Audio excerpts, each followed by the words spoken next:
शहर के सबसे महंगे क्लिनिक में रोज नई लड़की दाखिल होती थी, मगर दवा से पहले इज्जत जाती थी।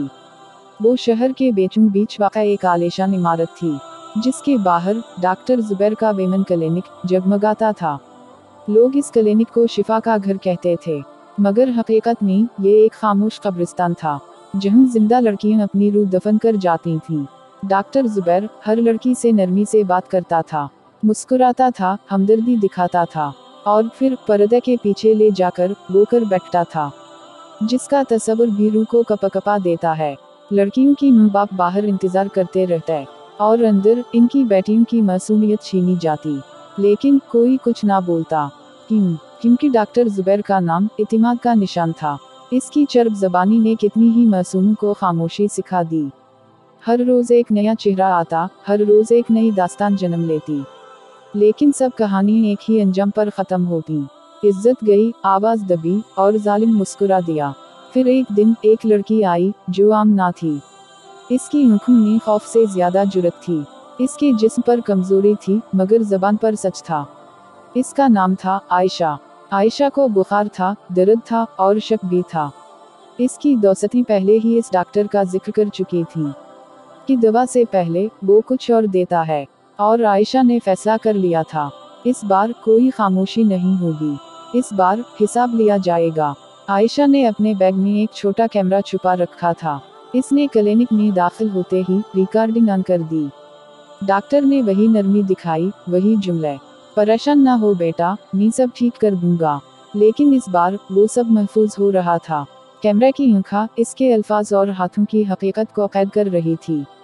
डॉक्टर जुबैर को कुछ खबर ना थी कि आज वही क्लिनिक इसकी बर्बादी का आगाज बनने जा रहा है। वो लम्हा करीब था जब सच दुनिया के सामने आना था। लेकिन क्या आयशा कामयाब हो पाएगी? क्या जालिम इस बार बच निकलेगा, या एक नई साजिश इसके सबूत को मिटा देगी? अगले घंटे में वो सब सामने आएगा, जिसने कई खानदानों को खामोशी की मौत दी। लेकिन अब खामोशी टूटने वाली है, और वो चीख पूरे शहर को सुनाई देगी। आयशा की रिकॉर्डिंग जारी थी, मगर वो नहीं जानती थी कि दरवाज़ा बाहर से लॉक हो चुका है। क्लिनिक का दरवाज़ा बंद होते ही अंदर एक और दुनिया का आगाज़ हुआ। एक ऐसी दुनिया जहां दर्द की दवा नहीं, इज्जत की कीमत लगती थी। और इस बार इस दुनिया की दस्तावेज एक खुफिया कैमरा महफूज कर रहा था। आयशा ने दिल थाम रखा था, क्योंकि अब जो कुछ होने वाला था वो किसी फिल्म का मंजर नहीं, बल्कि असल जहन्नम की झलक थी। डॉक्टर जुबैर ने आयशा को आरामदायक कुर्सी पर बिठाया, और नरमी से पूछा, क्या मसला है मेरी बच्ची? आयशा ने जवाब दिया, कमजोरी है, चक्कर आते हैं। डॉक्टर मुस्कुराया, लेकिन उस मुस्कुराहट में शैतानियत थी। वो धीरे से उठा, एक इंजेक्शन निकाला, और बोला, ये दवा तुम्हें सुकून देगी। मगर आयशा जानती थी, ये इंजेक्शन जिस्म के लिए नहीं, ज़मीर को सौला देने के लिए होता है। आयशा ने हाथ झटक दिया, पहले टेस्ट करें फिर दवा दी। डॉक्टर जुबैर चौंका, मगर हंसा, ठीक है बेटा, जैसा तुम चाहो। कैमरा सब कुछ कैद कर रहा था। लेकिन तभी एक लम्हा ऐसा आया जब आयशा ने दरवाज़ा की तरफ देखा, और वो लम्हा इसे अंदर से हिला गया। दरवाज़ा बाहर से लॉक था। डर की एक सर्द लहर इसके जिस्म से गुजरी। इसने परस की जिप खोलने की कोशिश की, मगर डॉक्टर जुबैर ने आगे बढ़कर हाथ थाम लिया। बेटा घबराओ नहीं, तुम्हारी तबीयत खराब हो रही है। यही जुमला वो हर बार बोलता था, यही लहजा, यही अंदाज। कितनी ही लड़कियां इस जुमले के बाद साकत हो गईं, और जालिम इनके साथ वो कुछ कर बैठा जिसे जबान पर लाना भी मुमकिन नहीं। लेकिन आयशा ने खुद को साकत होने नहीं दिया। इसकी सांसें तेज हो रही थीं, मगर नज़र पर इतिमाद था। डॉक्टर आगे बढ़ा, हाथ कंधे तक पहुंचा, और उसी लम्हे आयशा ने जोर से कुर्सी को धक्का दिया। डॉक्टर पीछे गिरा, और आयशा दौड़कर दरवाजे पर गई। इसने दरवाज़ा खोलने की कोशिश की, मगर वो बंद था। क्या कोई बाहर था? क्या ये मामूल की बात थी, या कोई साजिश रिकॉर्डिंग को रोकने की? सब कुछ सवालों में लिपटा हुआ था। आयशा ने जोर से चीखना शुरू कर दिया, दरवाज़ा खोलो, दरवाज़ा खोलो। लेकिन बाहर कोई आवाज़ ना आई। क्लिनिक की दीवारें मोटी थीं, आवाज़ बाहर ना जाती थी। डॉक्टर आट चुका था। इसकी आँखों से अब नरमी गायब थी। वो अब वही भेड़िया बन चुका था, जिसकी असल पहचान सिर्फ मजलूमों को पता थी। तुम्हें लगता है तुम कुछ कर लोगी? इसने हंसते हुए कहा, तुम वो पहली नहीं जिसने शोर किया, लेकिन यही शोर करने वाली कभी बाहर नहीं निकली। आयशा ने जवाब दिया, मैं तुम्हारी आखिरी कहानी हूँ, क्योंकि आज रिकॉर्डिंग हो रही है। डॉक्टर चौंका। इसने बैग की तरफ देखा और तब इसे हकीकत का अंदाजा हुआ। वो दौड़ा, इसने बैग छीनने की कोशिश की। आयशा ने मुज़ाहमत की। दो जिस्म, दो इरादे, एक कमरा, और दरवाज़ा अभी भी बंद था। तभी अचानक क्लिनिक की नर्स कमरे में दाखिल हुई। वो भी इन सब गुनाहों में बराबर की शरीक थी, लेकिन इस बार कुछ मुख्तलिफ हुआ। नर्स के पीछे एक और लड़की आई, और वो लड़की थी सिद्रा। सिद्रा वही थी जो 2 साल पहले उसी क्लिनिक से वापस आई थी, लेकिन कभी बोल ना सकी। आज वो लौटी थी सच को सुनाने और जालिम को गिराने। सिद्रा ने जोर से चलाया, ये सब बंद करो, तुम्हारी हकीकत दुनिया दिखेगी। और इसके हाथ में भी कैमरा था। आज इंसाफ के 2 कैमरे गुनाह के एक दरवाजे पर खड़े थे। कमरे में अफरा तफरी मच गई। डॉक्टर पीछे हटने लगा, नर्स घबरा गई, और तभी क्लिनिक के बाहर हुजूम इकट्ठा होना शुरू हुआ। कोई आयशा की चीखें सुन चुका था, किसी ने पुलिस को फोन कर दिया था, और अब वो दरवाज़ा खुलने वाला था, जहां से सच बाहर आएगा और जुल्म की गवाही बनेगा। मगर सवाल बाकी है, क्या डॉक्टर सब कुछ मिटा देगा? क्या वीडियो बच पाएगी? या अगला बार इससे भी खतरनाक होगा? डॉक्टर का बेटा जो सब जानता है, कोई सहाफ़ी जो छपकर तहकीक कर रहा है, या आयशा का माजी जिसमें कोई और खौफनाक राज छुपा है? सिद्रा और आयशा ने क्लिनिक में बुड़बुड़ की, मगर अभी पर्दों के पीछे एक और राज छुपा हुआ था। वो लम्हा जब दरवाज़ा खिला, हुजूम अंदर घुस आया। लेकिन सबसे ज्यादा हैरानकिन वाक़या था जब क्लिनिक के पिछले कमरे से कोई तेज़ आवाज़ आई। वो आवाज़ थी एक खामोश फाइल काबिनेट खुलने की, और कीबोर्ड की छुप छुप से फ़ोन की लाइट जलने की। इस लम्हे हुआ पलट गई थी। एक लड़का दरवाजे से बाहर निकला। वो था डॉक्टर जुबैर का बेटा हसन, जो ज़ाहिरी तौर पर अधेड़ उम्र का दिखाई देता था, मगर इसकी आंखों में शिद्दत थी। हजारों सवाल इसके चेहरे पर लिखे हुए थे। आयशा ने इसे पहचाना। कुछ दिन पहले वो वही डॉक्टर से बचने वाली लड़कियों को मदद देने आया था। हसन ने चीखा, तुम लोगों ने मेरी मौत का ऐलान किया, मेरी नूह ने, तुमने, शहर ने, मगर तुम नहीं जानते, इस कमरे में वालिद का पूरा गैंग, न सिर्फ डॉक्टर बल्कि नर्स और दूसरे भी हैं। वो कमरे की तरफ बढ़ा और एक दरवाज़ा बताया जिसमें हजारों फाइलें, मरीजों की पुरानी रिकॉर्डिंग्स, तस्वीर, डोजेस, और सबसे खतरनाक शहबाज नामी नर्स से खुफिया मकालमात। हसन बोला, अगर ये फाइलें मंजर आम पर आएं तो वालिद का नेटवर्क टूट जाएगा, लेकिन इस रिकॉर्डिंग के जरिए मैं आपकी हिफाजत करता था। आज मैं वो महफूज कैमरा ला क्लियर करता हूँ। सिद्रा ने सवाल किया, कैसे? हसन ने जवाब दिया, ये सेनेटरल सर्वर से जुड़ा है, और मैंने सब कुछ असल वक्त महफूज किया, पुलिस, मीडिया और अवाम के सामने। तभी डॉक्टर जुबैर जोर से अंदर दाखिल हुआ। इसके चेहरे पर इंतकामी रोशनी थी। तुम लोग क्या कर रहे हो? और इसके साथ 2 बड़े सिक्योरिटी गार्ड। घटन महसूस हो रही थी। दुनिया खामोश थी। फिर आयशा ने कदम आगे बढ़ाया, आपकी इज्जत के नाम पर आपने कितनी लड़कियों से ज्यादती की? डॉक्टर ने हंसते हुए कहा, इज्जत तो मैंने सबको दी। ये जुमला सारा कमरा थम गया, और फिर हसन ने मोबाइल ऑन किया। सर्वर से रिकॉर्डिंग खुद ब खुद चलने लगी, और हर आवाज़, हर हरकत, वो सब मंजर आम पर थे। घड़ी का कांटा ठहर गया। पहली रिकॉर्डिंग चल रही थी, एक दरीदा राज, और सुनेगा शहर, वो हर एक की चीख, जिसे दरअसल वक्त पर ही खोलना है। सबका खून जमा हुआ था। नर्स खौफ में थी। गार्ड्स ने लम्हाती तौर पर पीछे हटाया। डॉक्टर बेज़बान, कुछ जल्दी में, और हसन ने ऐलान किया, ये सिर्फ आगाज है, अगले घंटे में सच खल कर बोलेगा, और शहर अपनी आंखों से शर्म महसूस करेगा। हसन की वापसी, जिसे शहर ने मुर्दा समझा, वो बातिल ताकत का खात्मा लाया है। मीडिया का ऐलान, अगले घंटे में क्लब शाये होगा। पुलिस की तैयारी, क्लिनिक पर छापा पड़ने वाला है। रिकॉर्डिंग ने सब कुछ खोल दिया था, मगर अदालत में सच बोलना अब जान गिनवाने के बराबर था। वो वीडियो, जिसमें डॉक्टर जुबैर की हकीकत कैद थी, अब शहर के हर मोबाइल पर फैल चुकी थी। लोग देख रहे थे, सुन रहे थे, मगर कोई भी जबान खोलने को तैयार ना था। क्लिनिक पर छापा मारा गया, दरवाजे तोड़े गए, खुफिया कमरे खोले गए, और वो सब कुछ मिला जो इंसानियत के मीना पर तमांचा था। अद्वियात के बाकस में नैनद की गोलियां, अल्ट्रासाउंड रूम में खुफिया कैमरे, और सबसे बढ़कर एक पुराना संदूक जिसमें मौजूद थी अज़तें, रिकॉर्डिंग्स, तस्वीर और बेशुमार आंखें जो रो ना सकीं, सिर्फ झुक गईं। पुलिस ने डॉक्टर ज़ुबैर को गिरफ्तार किया, लेकिन इसकी आंखों में नदामत नहीं, गुरूर था। इसे यकीन था कि अदालत में कुछ नहीं हो पाएगा, क्योंकि इसके पास था पैसा, ताकत और झूठे गवाह। अदालत का दिन आया, सारा शहर खामोश तमाशाई बनकर देखने आया। आयशा, सिद्रा और हसन तीनों गवाही के लिए पहुंचे। मगर जब पहला सवाल हुआ, तभी वकील सफाई ने पहला वार किया। आपने ये वीडियो एडिट की होगी, आपको जाती दुश्मनी थी डॉक्टर से, क्यों सिर्फ ख्वातीन ही इल्ज़ाम लगा रही हैं? आयशा ने आंखों में आंसू भरकर जवाब दिया, ये इल्ज़ाम नहीं, ये चीख है जो रिकॉर्डिंग में दफन है। मगर जज खामोश रहा, क्योंकि अदालत में दलील सच से ज्यादा कागज मांगती है। तभी जज ने वीडियो चलाने का हुक्म दिया। सारा कमरा खामोश था, सांस रुकी हुई थी। वीडियो शुरू हुई। डॉक्टर की हरकत, जुमले और लड़कियों के आंसू, सब कुछ स्क्रीन पर मौजूद था। कमरे में कुछ ख्वातीन ने आंखें बंद कर लीं, कुछ ने सर झुका लिया। लेकिन अगला लम्हा सबसे खतरनाक था। जज ने पूछा, इस वीडियो की तस्दीक किसने की है? पुलिस ने जवाब दिया, ये क्लिनिक के सर्वर से ली गई है। तभी एक शख्स अदालत में खड़ा हुआ। इसके हाथ में भी एक फाइल थी और इसका नाम था डॉक्टर खुर्रम नज़ीर। ये शख्स था डॉक्टर ज़ुबैर का पुराना दोस्त, जो अब इसके दिफा में आ चुका था। मीलारड में गवाही देता हूँ, ये सब झूठ है। डॉक्टर ज़ुबैर ऐसा इंसान ही नहीं। कमरे में एक सिर्द लहर दौड़ गई।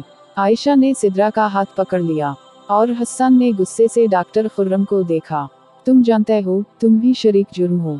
मगर अदालत में सिर्फ कागज बोलता है, और डॉक्टर खुर्रम के कागज झूठ की लकीरें लिए खड़े थे। अदालत ने समाअत मुलतवी कर दी और अगली तारीख दे दी। सच के लिए एक और इंतजार, और जुल्म के लिए एक और मौका। अदालत से बाहर निकलते वक्त एक बूढ़ी औरत आयशा के पास आई। इसने सर झुकाया और कहा, मेरी बेटी भी उसी क्लिनिक में गई थी, मगर वापस ना आई। ये जुमला आयशा के दिल में आग बन गया। उसने फैसला कर लिया, अब सिर्फ गवाही नहीं देनी, अब एक एक मुतासिरा लड़की को सामने लाना है, क्योंकि अगर वो सब खामोश रहीं, तो डॉक्टर ज़ुबैर जैसे हजार और पैदा होंगे। उसी रात आयशा और हसन ने एक नया कदम उठाया। एक वेबसाइट बनाई, जिस पर हर मजलूम लड़की अपनी कहानी लिख सकती थी, बगैर नाम के, बगैर खौफ के। पहली रात सिर्फ 3 कहानियां हैं, दूसरी रात 14, और तीसरे दिन 200 से ज्यादा लड़कियां, जिन सब ने एक ही डॉक्टर का नाम लिया, ज़ुबैर अहमद। जज के ऑफिस में एक खुफिया फ़ोन कॉल होती है। कॉल करने वाला कहता है, इस केस को ख़त्म कर दो, वरना तुम्हारी बेटी का स्कूल महफूज नहीं। जज कांप जाता है, और अगली सुबह वो अदालत नहीं आता। 5वां घंटा, सच बोलने वाले लापता। जज अदालत ना पहुंचा, और अगले दिन गवाहों के दरवाजे तोड़े गए, मगर असल तूफान अभी बाकी था। अगली सुबह सूरज निकला, मगर जज का कमरा खाली था। फोन बंद, लोकेशन नामालूम, और अदालत के दरवाजे पर लगा नोटिस, समाअत मुलतवी, वजह जज की तबीयत नासाज। मगर सच तो ये था कि जज ने रात से पहले एक खुफिया खत लिखा था, जिसमें लिखा था, मुझे धमकी मिली है, मेरी बेटी का स्कूल, मेरे बेटे की ट्यूटर, सब पर नजर है। अगर मैं कल अदालत आया तो शायद वापस ना जा सकूं। वो खत इसके क्लर्क ने पुलिस को देना चाहा, लेकिन वो खुद भी लापता हो गया, और यूं इंसाफ का पहला सुतून गिर चुका था। उसी रात सिद्रा के घर की घंटी बजी। दरवाजा खोला तो बाहर कोई ना था, सिर्फ एक लिफाफा पड़ा था, जिसमें थी उसकी कॉल रिकॉर्डिंग, और नीचे लिखा था, अगर अदालत बोलेगी तो तुम खामोश हो जाओगी। आयशा घबरा गई। हसन भागा, पुलिस को बुलाया, मगर पुलिस ने जवाब दिया, हम कुछ नहीं कर सकते, केस अभी अदालत में है। सच अदालत में दफन हो रहा था, और सच बोलने वाले कब्रों की तरफ धकेले जा रहे थे। तभी हसन ने एक नया फैसला किया, अगर कानून खामोश है तो हम अदालत बाहर लगाएंगे। और वो ले आया मीडिया की सच दिखाने वाली टीम। यूट्यूब पर बरा रासत नशरियात, ट्विटर पर trend #Zubair expose, Facebook live हर मजलूम की कहानी। पहली लड़की ऑनलाइन आई, चेहरा छुपा हुआ, आवाज बदली हुई। मैं 3री साल की मेडिकल स्टूडेंट थी। इसने मुझे कहा वैक्सीनेशन टेस्ट होगा, और फिर मेरी जबान बंद कर दी गई। दूसरी लड़की, मेरे साथ भी यही हुआ, लेकिन इसने मेरे वालिद को कॉल करके कहा कि मैं नफसियाती मरीज हूँ। तीसरी लड़की, मैंने रिकॉर्डिंग की कोशिश की और अगले दिन मेरा मोबाइल किसी ने मेरा बस्ता से निकाल लिया। घंटों तक एक एक सच नशर हुआ, लाखों लोग सुनने लगे, मगर तभी एक खौफनाक पैगाम आया, बरा करम इसलाइयों को बंद करें। ये हुकूमत की तरफ से पैगाम था कि वीडियो में अदालत की बेहिस्सी दिखाई जा रही है। लेकिन हसन ने जवाब दिया, हम सिर्फ दिखा रहे हैं जो तुम छुपाना चाहते हो। उसी रात आयशा का भाई अगवा हो गया। पुलिस कुछ ना कर सकी और हसन को भी एक धमकी भरा खत मिला, या तो खामोश हो जाओ या तुम्हारा माजी तुम्हारा दुश्मन बन जाएगा। हसन चौंका, क्योंकि इसके माजी में एक राज दफन था जिसे कोई जानता ना था, और अब वो राज बाहर आ रहा था। सच बोलने वालों को चुप कराया जा रहा था और हसन का माजी अब गुनाह बनकर इसके सामने खड़ा था।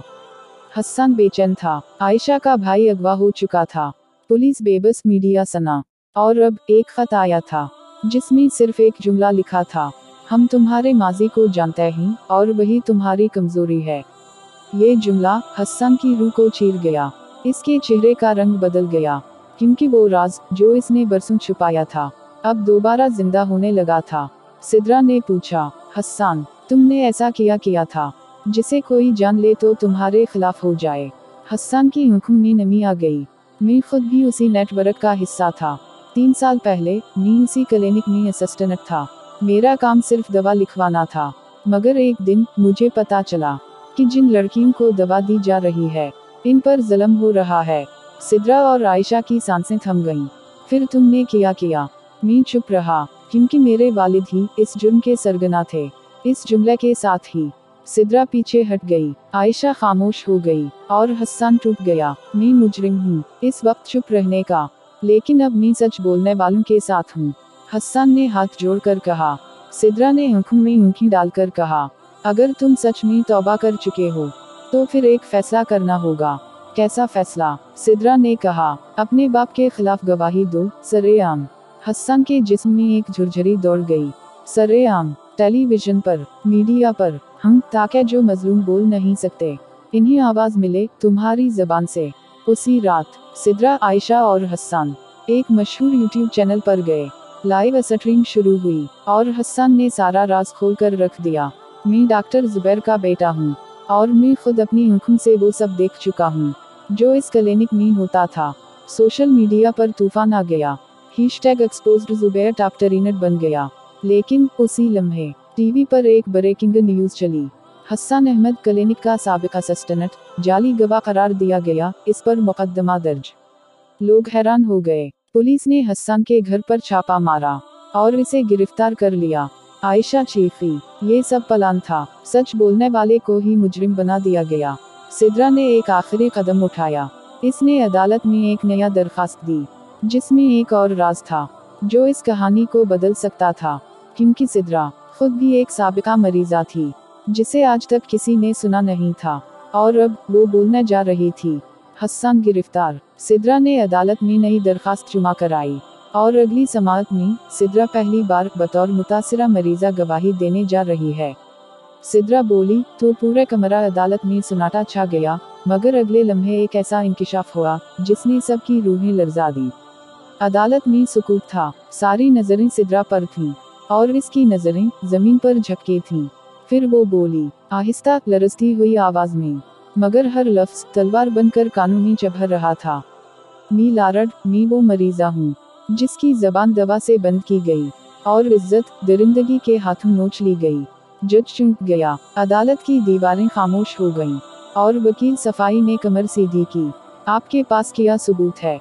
सिद्रा ने हाथ उठाया और दिखाया वो कड़ा जो सालों पहले इसने क्लिनिक में पहना था और फिर मिला था रिकॉर्ड शुदा वीडियो के एक फ्रेम में। ये मेरा है और ये वीडियो मेरा सच है। अदालत में कुछ लोग रो पड़े, कुछ ने अपनी नजरें झुका लीं और जज ने पहली बार खामोशी तोड़ते हुए कहा, ये केस नया रुख इख्तियार कर चुका है। उसी लम्हे अदालत के बाहर एक कार आकर रुकी और इसमें से निकला डॉक्टर जुबैर। हथकड़ियां लगी हुई थीं, लेकिन चेहरे पर अब भी गुरूर। ये सब ड्रामा है, मैं बाहर आकर सबको देख लूंगा। सिद्रा ने बुलंद आवाज में कहा। आपने कहा था जो जबान खोलेगी इसकी कब्र तैयार होगी, लेकिन आज मैं बोल रही हूँ तो मेरी कब्र आपके झूठ को दफन करेगी। लोग तालियां नहीं बजा सके क्योंकि खौफ अभी जिंदा था, लेकिन जज ने केस का नया फेज खोला जिसमें अब सिद्रा मरकजी गवाह बन चुकी थी। तभी एक और धमाका हुआ।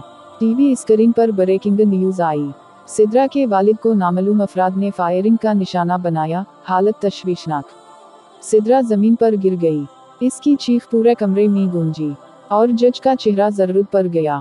ये साफ हो चुका था कि सच बोलने वालों के खिलाफ जंग अब जिस्मानी हो गई थी।